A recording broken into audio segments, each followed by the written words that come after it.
So the topic I chose was psychological profiler.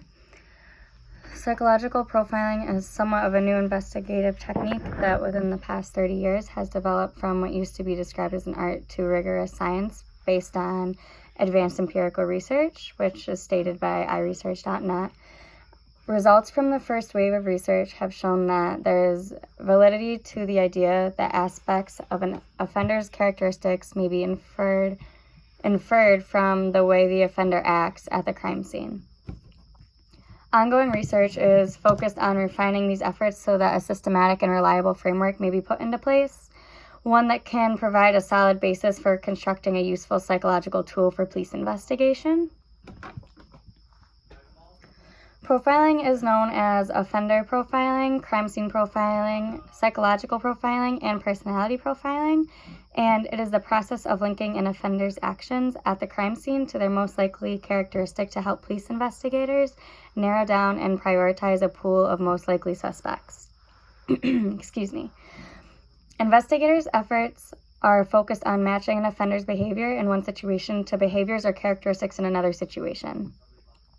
Psychologists are sometimes called on during police investigation to analyze the behavior indicators of the crime and, based off of these, to draw up a profile of the most likely characteristics of an offender responsible for these actions.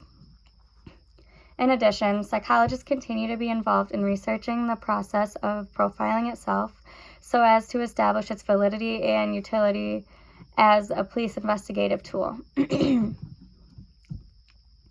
Psychological profilers have a long list of responsibilities. They identify behavior patterns, personality traits, psychological status, demographic, and geographic information based upon crime scenes to develop offender profilers. They use working knowledge of personality assessments, investigative strategy, geographic profiling, interview techniques, and crime analysis techniques. The main psychological premise behind profiling is that there will be consistency between the way offenders act at the crime scene and who they are. This is based on the broader findings from longitudinal studies and cross-situational consistency in general, as well as from findings on the development of criminal behavior. 3 general interlinked areas have been focused of recent profiling research, and these consist of individual differentiation, behavioral consistency, and inferences about offender characteristics. So next I'll talk about how you can become a criminal profiler. And to become a criminal or a psychological profiler, a bachelor's degree is required, and it's the bare minimum amount of education that you will need. Profilers may also benefit from completing a graduate degree in forensic psychology or another related field. Their job is to use details about the crime to develop a psychological profile of the suspect. A lot of places, a master's degree may be preferred along with extensive investigative experience, and training in law enforcement is required as well. A psychological or criminal profiler must have good verbal and written communication skills, strong intuition and analytical skills, the ability to manage stress, no prior felony record, and the ability to travel. The majority of the time, psychological profilers are detectives or investigators who work for state police agencies, large municipal police departments, or as FBI special agents. It means the typical path of becoming a profiler is through a police department, a state, or the Federal Bureau of Investigations. Some specific tasks performed by psychological profilers are working alongside regular law enforcement officers to forensically analyze crime scenes, to reconstruct the events and look for evidence.